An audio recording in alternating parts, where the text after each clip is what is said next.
At the first Mass this morning, I preached a sermon, and shortly after the Mass was over, decided that I should preach a different one. Then I changed my mind again, so I've decided to preach the same sermon as this morning, thereby inflicting upon a handful of people here having to listen to the same tired, worn, old sermon. Every Sunday you attend Mass. Every Sunday the priest is obliged to preach. It appears that it's not written anywhere that there's an obligation on you to listen. And one wouldn't like to ask you, even 5 minutes after the sermon, what did I actually preach about? If you've ever tried the experiment, and I have, I begin to wonder myself, hearing your responses. What did I preach about? For one person says, well, you said that. Another one contradicts that person. Says, no, he didn't say that. He said something totally different to that. And a third person interjects, no, he never said any of those things. He said this. Which makes you wonder, what kind of memory do people actually have? One would have to say in most cases it's fairly selective. You remember what you wish to remember, and you very conveniently forget what you don't want to remember.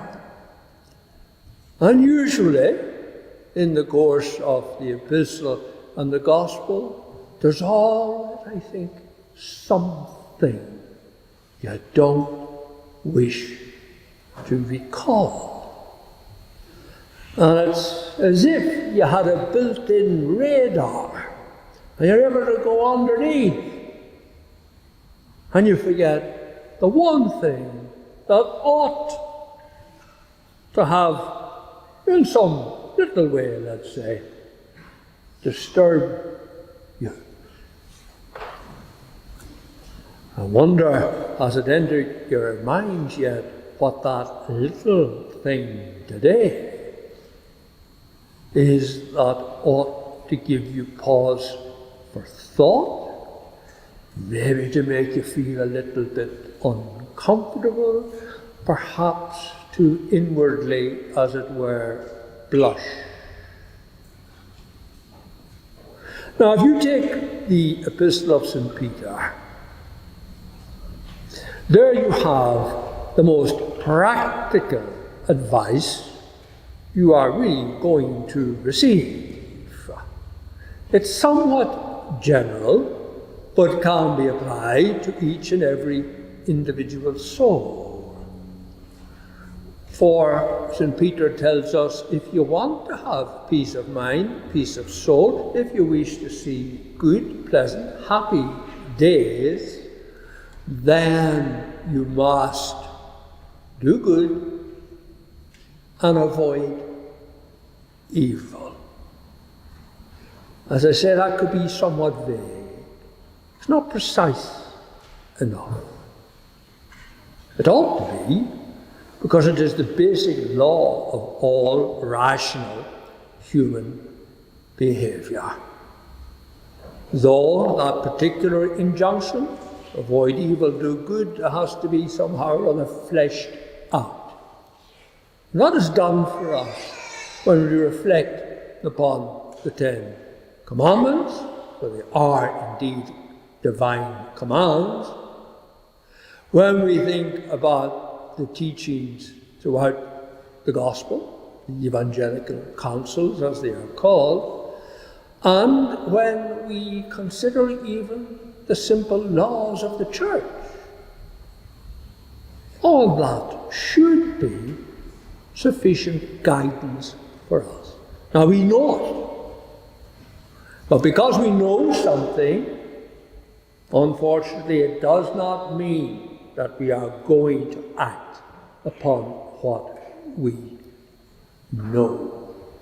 And that's why I say memory doesn't so much play tricks on us, but rather we try to trick our memory by conveniently obliterating from the storehouse of your memories what is either difficult or displeasing to you.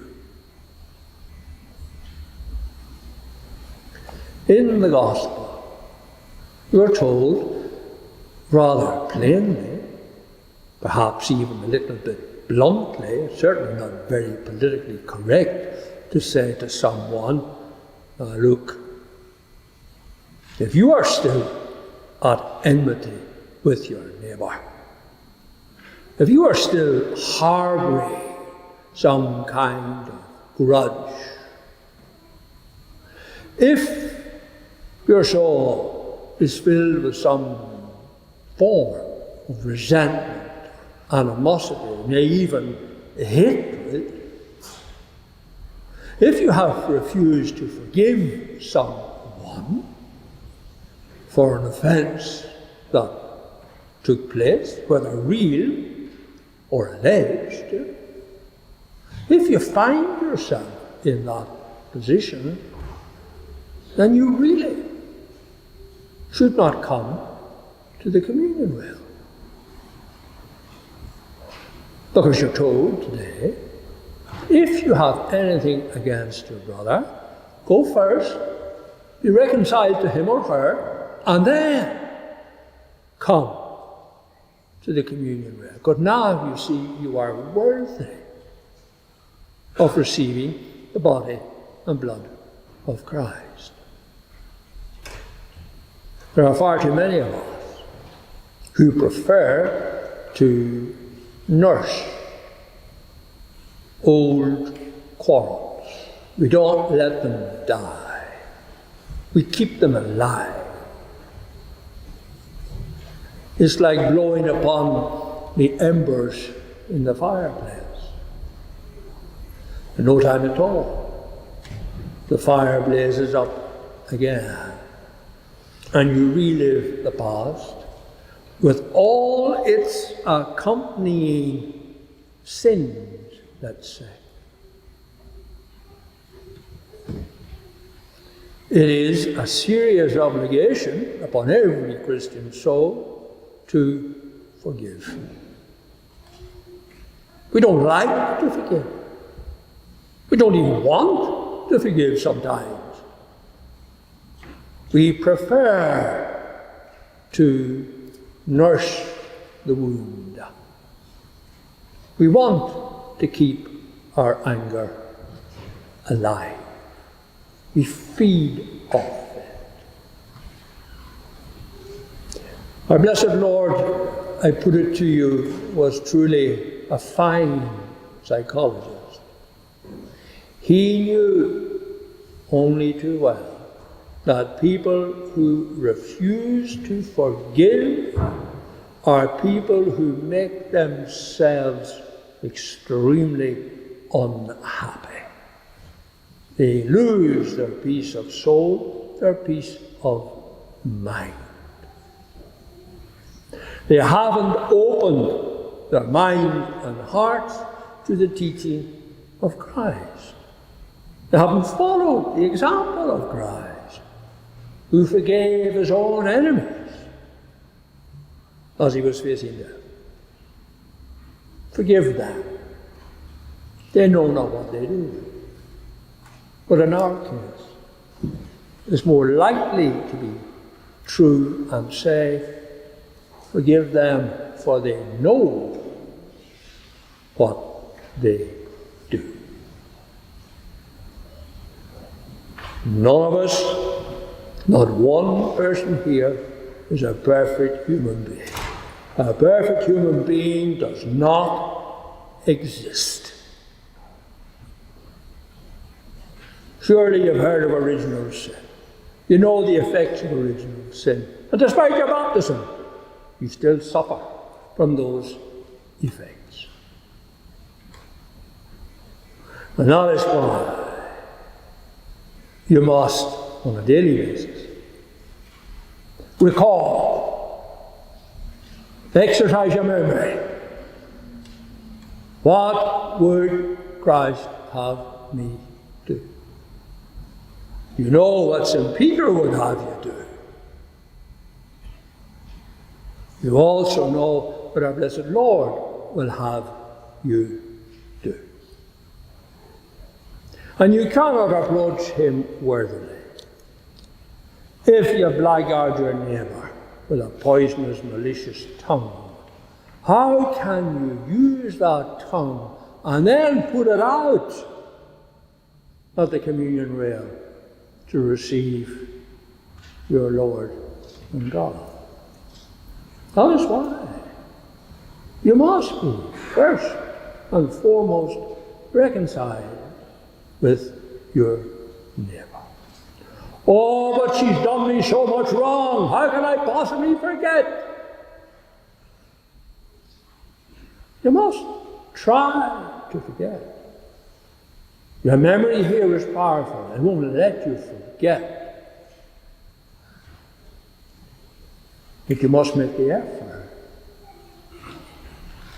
And if that individual is not willing to make peace, then you must make the first step. But I'm the one who's most wrong. All the more reason to make the first step. Somebody has to make it. And a truly Christian soul will take that step, will forgive that wrong, will seek reconciliation with his or her neighbour. That perhaps is the part of today's gospel that you don't want to be reminded of, because it is extremely demanding.